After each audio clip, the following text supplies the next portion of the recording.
നമസ്കാരം. മലയാളി വാർത്തയിലേക്ക് സ്വാഗതം. പാകിസ്ഥാൻ പ്രതിരോധ മന്ത്രി ഖ്വാജ ആസിഫിനെ വാരിയലക്കുകയാണ് ഇന്ത്യ. പാകിസ്ഥാൻ പ്രതിരോധ മന്ത്രി ഇന്ത്യൻ പ്രധാനമന്ത്രിക്കെതിരെ അനാവശ്യമായ പ്രതികരണം നടത്തിയതാണ് കാരണം. ഇന്ത്യൻ പ്രധാനമന്ത്രി നരേന്ദ്രമോദി ഏതാനും ദിവസങ്ങൾക്ക് മുമ്പ് സീഷെൽസ് സന്ദർശിച്ചിരുന്നു. അവിടെ നിന്നും അദ്ദേഹത്തിന് ആ രാജ്യത്തിൻ്റെ പരമോന്നത സിവിലിയൻ പുരസ്കാരം ലഭിച്ചു. Guardian of the blue horizon എന്ന പുരസ്കാരമാണ് പ്രധാനമന്ത്രി നരേന്ദ്രമോദിക്ക് ലഭിച്ചത്. ഈ പുരസ്കാരം ലഭിച്ചത് നിയമവിധേയമായിട്ടല്ല എന്ന ഒരു ആരോപണമാണ് പാകിസ്ഥാൻ പ്രതിരോധ മന്ത്രി ഖ്വാജ ആസിഫ് നടത്തിയത്. സത്യത്തിൽ ഇന്ത്യൻ പ്രധാനമന്ത്രി നരേന്ദ്രമോദിയെ വ്യക്തിപരമായി അപമാനിക്കുന്ന രീതിയിലുള്ള പ്രസ്താവനയാണ് പാക് മന്ത്രി ഒരാവശ്യവുമില്ലാതെ നടത്തിയത്. ഈ പ്രതികരണത്തിന് മറുപടിയായിട്ടാണ് ഇന്ത്യ ഇപ്പോൾ പാകിസ്ഥാൻ മന്ത്രിയെ തന്നെ വാരി അലക്കിയിരിക്കുന്നത്. ഇന്ത്യയുടെ വിദേശകാര്യ മന്ത്രാലയം പാകിസ്ഥാന് ചുട്ട മറുപടി നൽകിയിരിക്കുകയാണ്.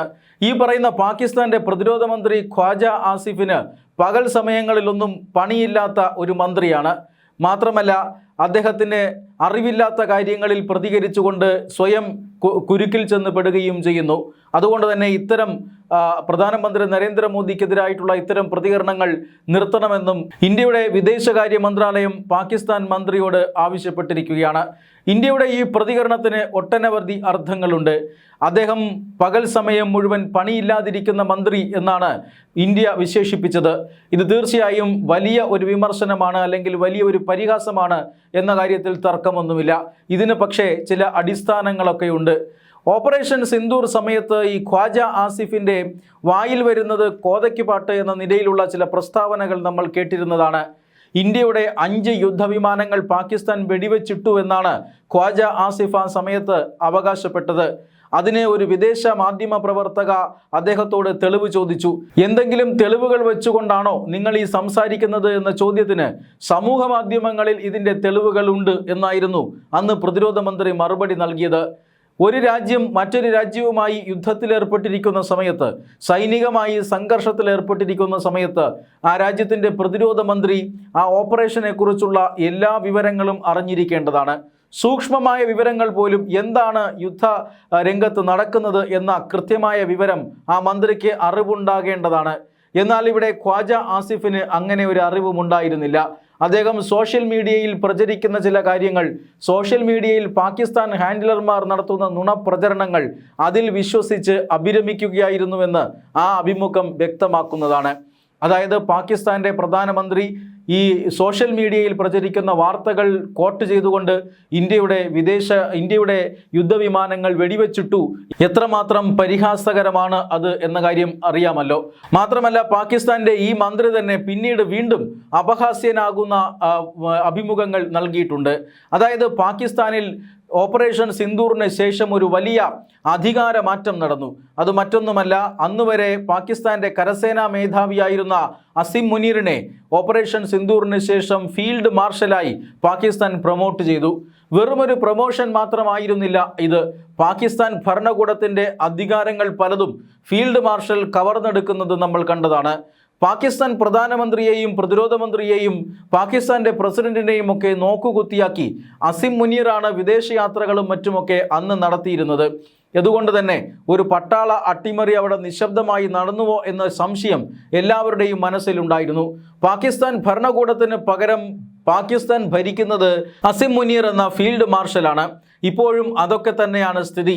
അതുകൊണ്ട് തന്നെ ഒരു മാധ്യമപ്രവർത്തകൻ ഒരു സംശയം ഖ്വാജ ആസിഫിനോട് ചോദിച്ചു. സാധാരണഗതിയിൽ പ്രതിരോധ മന്ത്രിയെ കണ്ടാൽ പട്ടാള മേധാവി സല്യൂട്ട് ചെയ്യുകയാണ് പതിവ്. പാകിസ്ഥാനിലെ പതിവ് എങ്ങനെയാണ് എന്നായിരുന്നു പരിഹാസത്തോടു കൂടിയുള്ള ചോദ്യം. അതായത് പാകിസ്ഥാൻ പട്ടാള മേധാവിയെ കണ്ടാൽ പ്രതിരോധ മന്ത്രിക്ക് സല്യൂട്ട് അടിക്കേണ്ടി വരും എന്ന സാഹചര്യമാണ് ഉണ്ടായിരുന്നത്. കാരണം അധികാരം മുഴുവൻ പട്ടാള മേധാവിക്കായിരുന്നു. വിദേശകാര്യവും അതുപോലെ തന്നെ രാജ്യത്തിൻ്റെ മറ്റു പല നയപരമായ തീരുമാനങ്ങളും എല്ലാം ആ കാലഘട്ടത്തിൽ എടുത്തുകൊണ്ടിരുന്നത് അസിം മുനീർ എന്ന പാകിസ്ഥാൻ്റെ ഫീൽഡ് മാർഷൽ ആയിരുന്നു. അതുകൊണ്ടാണ് ഇക്കാര്യങ്ങളെല്ലാം ഒളിപ്പിച്ചു വെച്ചുകൊണ്ടുള്ള ഒരു ചോദ്യമാണ്, പരിഹാസം കലർത്തിയ ഒരു ചോദ്യമാണ് മാധ്യമപ്രവർത്തകർ ഖ്വാജ ആസിഫിനോട് ചോദിച്ചത്. എന്നാൽ നമ്മുടേത് ഒരു ഹൈബ്രിഡ് ഭരണ സംവിധാനമാണ് എന്ന വിചിത്രമായ മറുപടിയാണ് നൽകിയത്. അതായത് ഭരണകൂടത്തിനും അതുപോലെ തന്നെ പട്ടാളത്തിനും അധികാരങ്ങളുണ്ട്. ചിലപ്പോൾ പട്ടാളത്തെ കാണുമ്പോൾ പ്രതിരോധ മന്ത്രിക്ക് സല്യൂട്ട് കൊടുക്കേണ്ടി വരുമെന്ന് വരെ ഇദ്ദേഹം പറഞ്ഞു വെച്ചു. എന്ന് പറഞ്ഞാൽ പട്ടാള മേധാവിക്ക് കീഴിൽ നാണം കെട്ട് പട്ടാള മേധാവിയെ സല്യൂട്ട് അടിച്ച് ജീവിക്കുന്ന ഒരു മന്ത്രിയാണ് ഈ ഖ്വാജ ആസിഫ്. പ്രതിരോധ മേഖലയുമായി ബന്ധപ്പെട്ട് പ്രതിരോധ മന്ത്രി എന്ന സ്ഥാനം മാത്രമാണ് ഖ്വാജ ആസിഫിനുള്ളത്. പ്രതിരോധ മന്ത്രാലയത്തിൽ എന്താണ് നടക്കുന്നത് എന്നുള്ളതിനെക്കുറിച്ചുള്ള മിനിമം വിവരം പോലും ഖ്വാജ ആസിഫിന് ആരും നൽകുന്നില്ല.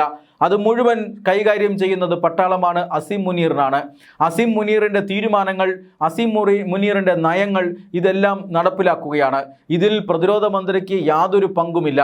പ്രതിരോധ മന്ത്രി പോട്ടെ, പാകിസ്ഥാൻ്റെ പ്രധാനമന്ത്രിയെയും പ്രസിഡന്റിനെയും പോലും, ജനാധിപത്യപരമായി തിരഞ്ഞെടുക്കപ്പെട്ട പ്രധാനമന്ത്രിയെയും പ്രസിഡന്റിനെയും പോലും പലപ്പോഴും അസീം മുനീർ നോക്കുകുത്തിയാക്കി വെച്ചിട്ടുണ്ട്. പക്ഷേ പ്രതിരോധ മന്ത്രിയെ സ്ഥിരം നോക്കുകുത്തി ആക്കി വെച്ചിരിക്കുകയാണ് പാകിസ്ഥാൻ പട്ടാളം. അതുകൊണ്ടാണ് ഇന്ത്യ പകൽ സമയങ്ങളിൽ ജോലിയൊന്നുമില്ലാത്ത പ്രതിരോധ മന്ത്രി എന്ന് ഖ്വാജ ആസിഫിനെ വിളിച്ചത്. വെറുതെ ഇരുന്ന് ഈ പട്ടാളം കൊണ്ടുവരുന്ന പൊതിച്ചോറ് കഴിച്ച് ആ മന്ത്രാലയത്തിൽ അങ്ങ് ഇരുന്നാൽ പോരായിരുന്നു. എന്തിനാണ് പ്രധാനമന്ത്രി നരേന്ദ്രമോദിയെ ഇങ്ങനെ വിമർശിക്കാൻ പോയത്? അതുകൊണ്ടാണ് ഇന്ത്യയിൽ നിന്നും കണക്കിന് കിട്ടിയിരിക്കുന്നത് എന്ന് വ്യക്തം. പ്രധാനമന്ത്രി നരേന്ദ്രമോദി ഒട്ടനവധി വിദേശ രാജ്യങ്ങൾ സന്ദർശിച്ചിട്ടുണ്ട്. ഈ വിദേശ രാജ്യങ്ങളിൽ മിക്കവാറും രാജ്യങ്ങൾ പ്രധാനമന്ത്രിക്ക് അല്ലെങ്കിൽ നരേന്ദ്രമോദിക്ക് അവരവരുടെ രാജ്യത്തിലെ പരമോന്നത സിവിലിയൻ പുരസ്കാരം നൽകിയിട്ടുണ്ട്. 30-35 പുരസ്കാരങ്ങൾ ഇങ്ങനെ ഈ നരേന്ദ്രമോദിക്ക് സമാനമായ രീതിയിൽ ലഭിച്ചിട്ടുണ്ട്. അങ്ങനെയാണ് ഈ സേഷ്യൽസിൽ നിന്നും ഇങ്ങനെ ഒരു പുരസ്കാരം ലഭിക്കുന്നത്. ആ പുരസ്കാരത്തിൻ്റെ നിയമസാധുതയെ ചോദ്യം ചെയ്ത് പ്രധാനമന്ത്രി നരേന്ദ്രമോദിയെ കളിയാക്കുകയാണ് പാകിസ്ഥാൻ മന്ത്രി ഖ്വാജ ആസിഫ് നടത്തിയിരിക്കുന്നത്. പാകിസ്ഥാനിലെ ഏതെങ്കിലും ഒരു ഭീകര സംഘടനയുടെ തലവനോ അല്ലെങ്കിൽ പാകിസ്ഥാനിലെ ഏതെങ്കിലും ഒരു തറ രാഷ്ട്രീയക്കാരനോ ഇങ്ങനെ പറഞ്ഞിരുന്നുവെങ്കിൽ അതിൽ വലിയ പ്രശ്നമൊന്നുമില്ല. പക്ഷെ പറഞ്ഞിരിക്കുന്നത് പ്രതിരോധ മന്ത്രി സാക്ഷാൽ ഖ്വാജ ആസിഫാണ് എന്നതാണ് ഏറ്റവും പ്രധാനപ്പെട്ട കാര്യം. അതുകൊണ്ട് തന്നെ ഇന്ത്യ ശക്തമായി തിരിച്ചടിക്കുകയായിരുന്നു. ഓപ്പറേഷൻ സിന്ദൂർ സമയത്ത് അതിശക്തമായ തിരിച്ചടിയാണ് ഭാരതം പാകിസ്ഥാന് നൽകിയത്. അതായത് ഈ 2025 മെയ് മാസത്തിൽ പഹൽഗാം ഭീകരാക്രമണത്തിന് തൊട്ടു പിന്നാലെയാണ് സൈനിക നടപടി ഇന്ത്യ ആരംഭിച്ചത്. ഇന്ത്യ ആദ്യം പാകിസ്ഥാനിലെ ഭീകര കേന്ദ്രങ്ങളെയാണ് ആക്രമിച്ചത്. പാകിസ്ഥാൻ്റെ സൈനിക കേന്ദ്രങ്ങളെയോ ജനവാസ മേഖലകളെയോ ഇന്ത്യ ലക്ഷ്യം വച്ചിരുന്നില്ല. എന്നാൽ ഈ ഒരു ആക്രമണത്തിന് തിരിച്ചടിയെന്നോണം പാകിസ്ഥാൻ ഇന്ത്യക്കകത്ത് വലിയ ആക്രമണങ്ങൾ നടത്താൻ ശ്രമിക്കുകയായിരുന്നു. പാകിസ്ഥാൻ്റെ ഡ്രോണുകളും മിസൈലുകളും ഒന്നും ലക്ഷ്യം കണ്ടില്ല. എന്നാൽ ഇതിന് തിരിച്ചടിയായി ഇന്ത്യ നടത്തിയ ആക്രമണത്തിൽ പാകിസ്ഥാൻ്റെ 11ഓളം വ്യോമത്താവളങ്ങളാണ് തകർന്ന് തരിപ്പണമായി പോയത്. ഈ സാഹചര്യത്തിലും പാകിസ്ഥാനാണ് ഇന്ത്യയെ ആക്രമിച്ചതെന്നും അല്ലെങ്കിൽ ഇന്ത്യക്ക് വലിയ നാശനഷ്ടം വരുത്തിയതെന്നും ഇന്ത്യയുടെ ഏതാണ്ട് 5ഓളം യുദ്ധവിമാനങ്ങൾ വെടിവെച്ചിട്ടുവെന്നും യുദ്ധത്തിൽ അല്ലെങ്കിൽ ഓപ്പറേഷൻ സിന്ദൂറിൽ വിജയം തങ്ങൾക്കാണെന്നും പാകിസ്ഥാൻ നേരത്തെ അവകാശപ്പെട്ടിരുന്നു.